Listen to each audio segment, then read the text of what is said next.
تجارت کرتے ہیں تو ان کے طریقوں پہ، سیاست کرتے ہیں تو ان کے طریقوں پہ، شکل و صورت اپناتے ہیں تو ان کے طریقوں پہ، گھر کی ثقافت ہے تو ان کے طریقوں پہ، بچیوں کی تربیت ہے تو ان کے طریقے پہ، کہیں پر اسلام کا نام نظر نہیں آتا، اسلام کی سٹیپ نظر نہیں آتی، طور اطوار، طریقے، عادات، ثقافت، ایک ایک چیز یہود و نصارہ سے لیتے ہیں، جو اللہ کی ہدایت کو ٹھوکر مار کے یہود و نصارہ کے پیچھے چلتے ہیں۔ یہ ظالم قوم ہے، اور مالک کہتا ہے میں ظالموں کو ہدایت نہیں دیتا۔ آئیے ذرا دیکھیں اللہ کے اولیاء کی کیا صفات ہیں، اللہ کے اولیاء کون ہیں۔ دعوے دار تو بہت ہیں، اور اللہ کے اولیاء کا نام انڈیا پاکستان والوں کے جوں ہی کانوں سے ٹکراتا ہے، ایک خاص قسم کے لوگ ہمارے ذہنوں میں فوراً بیٹھ جاتے ہیں، خاص قسم کی ایک قوم۔ یاد رکھیے کسی شخص کے بارے میں آپ گارنٹی دے کر نہیں کہہ سکتے کہ یہ بندہ اللہ کا ولی ہے۔ حسن ظن ہے کہ اللہ سے امید ہے کہ یہ اللہ اس کو اپنے پیاروں میں شامل کرے گا، لیکن آپ کہیں 100% کہ ہاں یہ اللہ کا ولی ہے، یہ علم کس کے پاس ہے؟ اللہ کے پاس۔ آپ اس کی ظاہری اعمال کو دیکھ رہے، آپ کو نہیں پتا اس کی نیت کیا ہے، اس کا باطن کیا ہے، آپ نہیں جانتے۔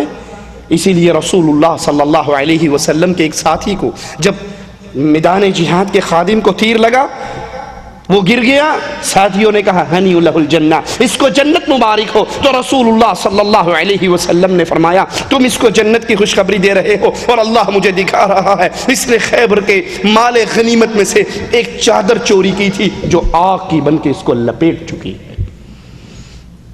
کسی کے بارے میں یہ نہ کہیے یہ شہید ہے، انشاءاللہ اللہ نے قبول کیا اس کی شہادت کو تو انشاءاللہ شہید ہے۔ اللہ ہمارا حسن ظن ہے، ہم اللہ سے دعا کرتے ہیں کہ اللہ اس کو اپنے اولیاء میں شامل کر لے، لیکن گارنٹی نہ آپ میری دے سکتے ہیں نہ میں آپ کی دے سکتا ہوں، وہ اللہ کے علم میں ہے۔ کبھی کسی کے بارے میں یہ نہ کہ یہ آپ نے اکثر ایک جملہ سنا ہوگا مغفور، مرحوم، ارے اس پر لازمی رحم کیا گیا، آپ کو اطلاع کس نے دی؟ یہ مغفور ہے۔ کسی کا بابا فوت ہو جائے وہ لکھتا ہے ابا جان مغفور و مرحوم، یوں فرمایا کرتے تھے۔ یہ مغفور و مرحوم کی خبر آپ کو کس نے دی؟ یہ تو اللہ کے پاس معاملہ ہے، یہ تو اللہ کے پاس پہنچ چکے ہیں۔ اللہ ان پر رحم کرتا ہے یا ان کی اندر کی کیفیت جانتا ہے، اللہ کے علم میں ہے۔ دعا کی جا سکتی ہے، سوال کیا جا سکتا ہے، حسن ظن رکھا جا سکتا ہے، لیکن کبھی کسی کے بارے میں گارنٹی نہیں۔ اولیاء اللہ کا نام سنتے ہی ہمارے ذہنوں میں خاص قوم آتی ہے۔ آئیے ذرا میں آپ کو چند وہ صفات اولیاء اللہ کی سنا دیتا ہوں کہ جس میں یہ صفت ہے اس کا تو اللہ سے امید ہے کہ یہ اللہ کے پیاروں میں شامل ہوگا، اور جس میں وہ صفت نہیں ہے وہ اللہ کے اولیاء میں شامل نہیں۔ سب سے پہلی صفت اولیاء اللہ کی، اللہ کا ولی کون ہو سکتا ہے؟ قرآن بتاتا ہے الا ان اولیاء اللہ لا خوف علیہم ولا هم يحزنون الذین آمنوا وكانوا يتقون۔ اللہ کے اولیاء پر، اللہ کے دوستوں پر، اللہ کی جماعت پر کوئی خوف نہیں، کوئی ڈر نہیں، کوئی غم نہیں۔ یہ کون ہیں؟ مالک نے اسی آیت میں اس کی وضاحت کر دی، الذین آمنوا، یہ اہل ایمان ہیں۔ جو بندہ اللہ کی توحید کو نہیں مانتا، یاد کر لیجئے موٹا سا اصول یہ دیکھنے کے لیے کہ یہ اللہ کا ولی ہے یا اس راہ کا راہی ہے یا نہیں۔ جو بندہ اللہ کی توحید کو نہیں مانتا، جو اللہ کی توحید میں کسی اور کی شراکت کو شامل کرتا ہے، شرک کا جریمہ ادا کرتا ہے، یہ قطعاً اللہ کا ولی نہیں ہو سکتا۔ اللہ کا ولی یہ ہے جس کو قرآن کہتے ہیں الذین آمنوا، جو ایمان لے کر آئے اللہ کی ذات پر۔ اللہ کی ذات پر ایمان کیا ہے؟ مالک تنے تنہا ہے، یکتا ہے، وحدہ لا شریک ہے، وہ اکیلا ہے، اپنی صفات میں، اپنی عبادت میں اس کا کوئی شریک نہیں، وہ اپنی ذات میں بھی اکیلا ہے۔ اس کی ذات میں نہ عیسیٰ اس کا بیٹا ہے، نہ عزیر اس کا بیٹا ہے، نہ فرشتے اس کی بیٹیے ہیں۔ وہ اپنی ذات کی شراکت سے بھی مبرہ ہے، پاک ہے، سبحان ہے۔ وہ اپنی عبادت کی شراکت سے بھی پاک ہے۔ وَكَانُوا يَتَّقُونَ، اور اولیاء اللہ اللہ سے ڈرنے والے۔ حدیث قدسی ہے، مالک عز و جل فرماتا ہے میرا بندہ سب سے زیادہ میرے قریب فرض اعمال سے ہوتا ہے، فرض ادا کرتے ہوئے جو فرائض میں نے اس کے ذمے لگائے ہیں یہ اس کو ادا کرتا ہے اور میرے قریب ہو جاتا ہے۔ اب سوچئے جو اولیاء ہمارے ہاں معروف ہیں، کبھی فرض نماز پڑھتے ہوئے دیکھا آپ نے ان کو؟ وہ کہتے ہیں مولانا یہ نمازیں تو عام لوگوں کے لیے ہیں، جو اس سٹیج پہ پہنچ جاتا ہے ان کے لیے پھر یہ نماز روزہ خلاص ہو جاتا ہے، وہ تصوف کے بہت عالی مقام پہ پہنچ کے وہ اندر ہی اندر نماز پڑھتا۔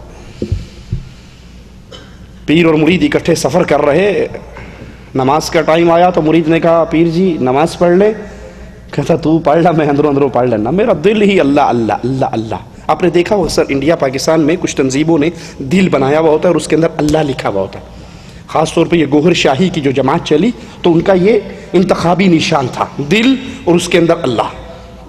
کیا مراد اس سے کہ اب ہمارے طریقوں پہ چلتے ہوئے جب آپ ذکر اور اذکار کرو گے آپ کا دل اللہ اللہ کرے گا، سانس کے ساتھ ضربے لگاتے ہوئے دل پہ ضربے لگاتے ہیں اور پھر دل جاری ہوتا ہے، دل سے اللہ اللہ کی صدائیں نکلتی۔ کہا جب اس سٹیج پہ پہنچ گئے نا خلاص اب نہ نماز کی ضرورت ہے، نہ روزے کی ضرورت ہے، نہ حج کی ضرورت ہے، نہ زکوٰۃ، کسی چیز کی ضرورت نہیں، کیونکہ آپ کا دل جاری ہو گیا۔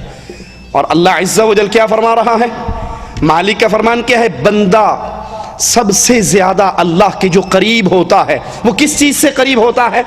فرائض کے ذریعے۔ اللہ کا بندہ اللہ کا ولی بنتا ہے، اللہ کے قریب ہوتا ہے، اللہ کا پیارا بنتا ہے سب سے زیادہ فرائض سے، اور پھر فرائض کے ادا کرنے کے بعد میرا بندہ نفل عبادات کے ذریعے میرا اتنے نزدیک ہو جاتا ہے کہ پھر میں اس سے محبت کرنے لگتا ہوں۔ فرض کی ادائیگی کے بعد نفلوں کی ادائیگی شروع ہوتی ہے۔ رسول کریم صلی اللہ علیہ وسلم حضرت حفصہ سے ناراض ہوتے ہیں، آسمان سے جبرائیل اترتا ہے اور کہتا ہے نبی اس سے رجوع کیجئے، کیوں؟ انہا قوامۃ صوامہ، یہ رات کو قیام کرنے والی، دن کو روزے رکھنے والی، اللہ کو اس کی یہ ادا بڑی پسند آئی ہے اور یہ جنت میں بھی آپ کی بیوی ہے۔ یہ نفل طریقے ہیں، یہ نفل اعمال ہے، نفلی اعمال سے انسان اللہ کے قریب ہوتا ہے۔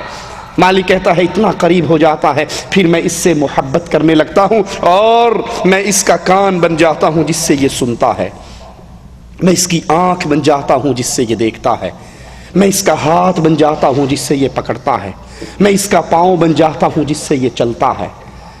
اللہ کہہ رہا ہے میں اس کا کان بن جاتا ہوں، اس کی آنکھ بن جاتا ہوں، اس کا ہاتھ بن جاتا ہوں، اس کا پاؤں بن جاتا ہوں جس سے یہ دیکھتا ہے، اور پھر جب یہ مجھ سے کوئی چیز مانگتا ہے تو میں اس کو ضرور عطا کرتا ہوں، یہ مجھ سے سوال کرتا ہے میں اس کے سوال کو پورا کرتا ہوں، یہ دشمن سے پناہ مانگتا ہے تو میں اس کو پناہ دے دیتا ہوں، یہ دشمن سے پناہ مانگتا ہے میں اس کو پناہ دیتا ہوں، یہ مجھ سے کچھ سوال کرتا ہے مدد مانگتا ہے تو میں اس کی وہ مدد کرتا ہوں، اس کو وہ عطا کرتا ہوں۔ اور مالک کا فیصلہ سنیے، مالک عز و جل فرماتا ہے مجھے کسی کام میں اتنا تردد نہیں ہوتا جتنا اپنے اس مومن بندے کی روح قبض کرنے میں، اس کی روح قبض کرنے میں جتنا مجھے تردد ہوتا ہے اتنا کسی اور کام میں نہیں، کیونکہ اس سے جسمانی تکلیف کی وجہ سے موت ناپسند ہے اور مجھے بھی اپنے ولی کو تکلیف دینا پسند نہیں، مگر حقیقت یہ ہے کہ اسے موت سے چھٹکارا نہیں۔ صحیح بخاری کی یہ حدیث ہے، ذرا یہ اس حدیث پہ غور کریں۔ مالک فرما رہا ہے میں اپنے بندے کی آنکھ بن جاتا ہوں، کان بن جاتا ہوں، ہاتھ بن جاتا ہوں، پاؤں بن جاتا ہوں۔ اب ہمارے ہاں کے اولیاء جو مشہور اور معروف اولیاء ہیں وہ کیا کہتے ہیں کہ دیکھیے جناب جب یہ اللہ کا ولی، اللہ اس کی آنکھ، اس کا کان، اس کا ہاتھ اور اس کا پاؤں بن گیا تو پھر یہ اللہ ہوا یا نہ ہوا؟ یہ تو اللہ بن گیا۔ اب فنا فی اللہ کی سب سے بڑی دلیل یہی حدیث ہے کہ بندہ سٹیپ بائی سٹیپ، پہلے فنا فی شیخ ہوا، شیخ میں فنا ہوا، پھر رسول میں فنا ہوا، پھر اللہ میں فنا ہوا۔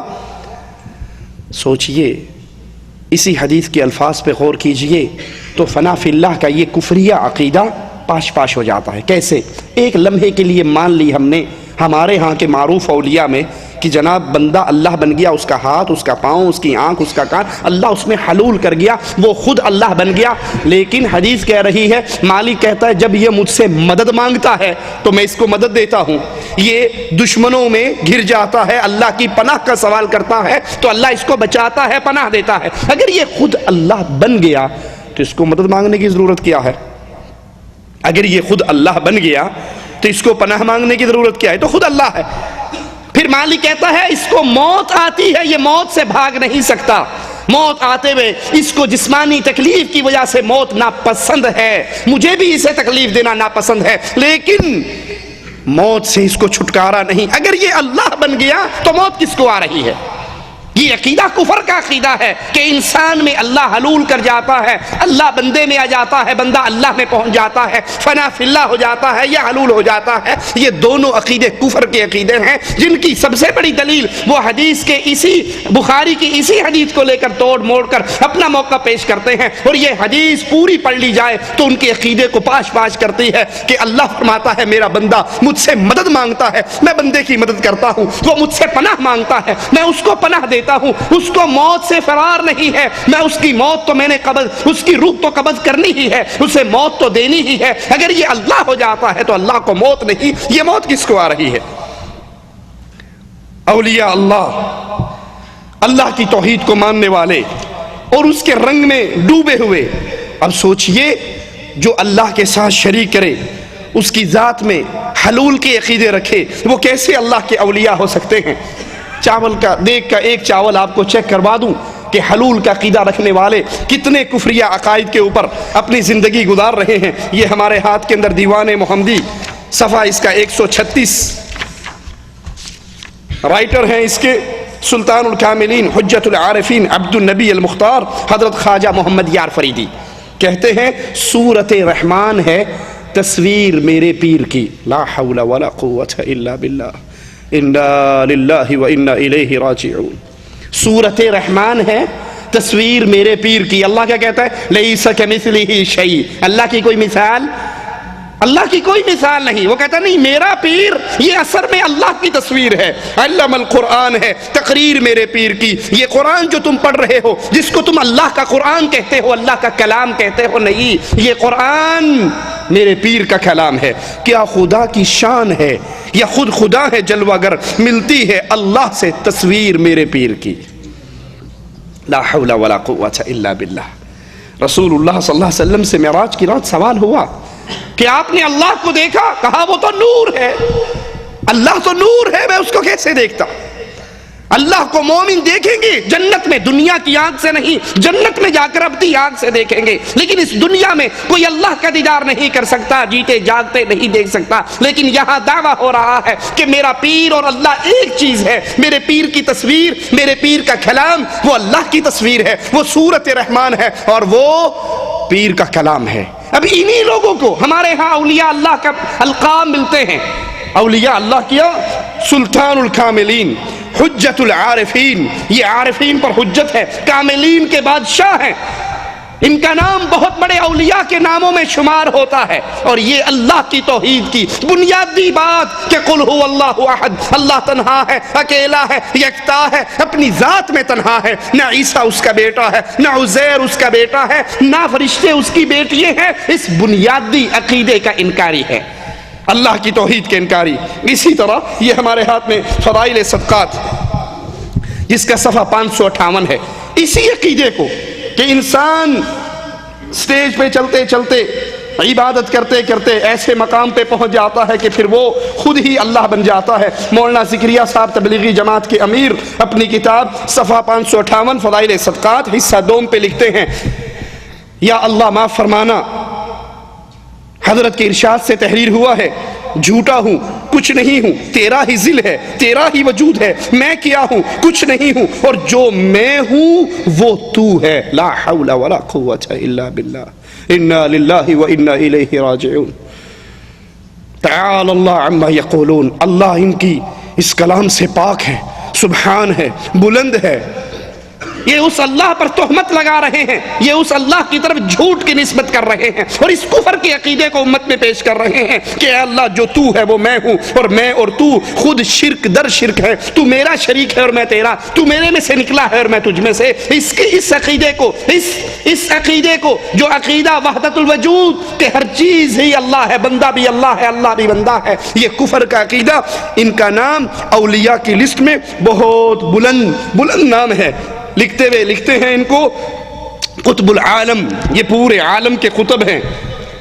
شیخ الحدیث، اولیاء کی بہت لمبی لسٹ کے اندر بڑے اونچے نام ہیں. ان کو اولیاء کا سٹیکر لگا کر اولیاء کی سرتاج بنا کر ہمارے سامنے پیش کیا جاتا ہے، اور قرآن اولیاء کا تعارف ہی یہ کرواتا ہے، الذین آمنوا، وہ اللہ کی توحید کو ماننے والے ہیں، وہ شرک کرنے والے نہیں۔ جس کے عقیدے میں شرک داخل ہو جائے وہ کبھی اللہ کا ولی نہیں ہو سکتا، وہ کبھی اللہ کا پیارا نہیں ہو سکتا، وہ کبھی اللہ کا دوست نہیں ہو سکتا۔ اسی طرح ہمارے ہاتھ میں ایک اور کتاب ملفوظات مولانا احمد رضا خان بریلوی صاحب کی، اس کا صفحہ نمبر 186 ہے، 186 پہ اسی عقیدے کو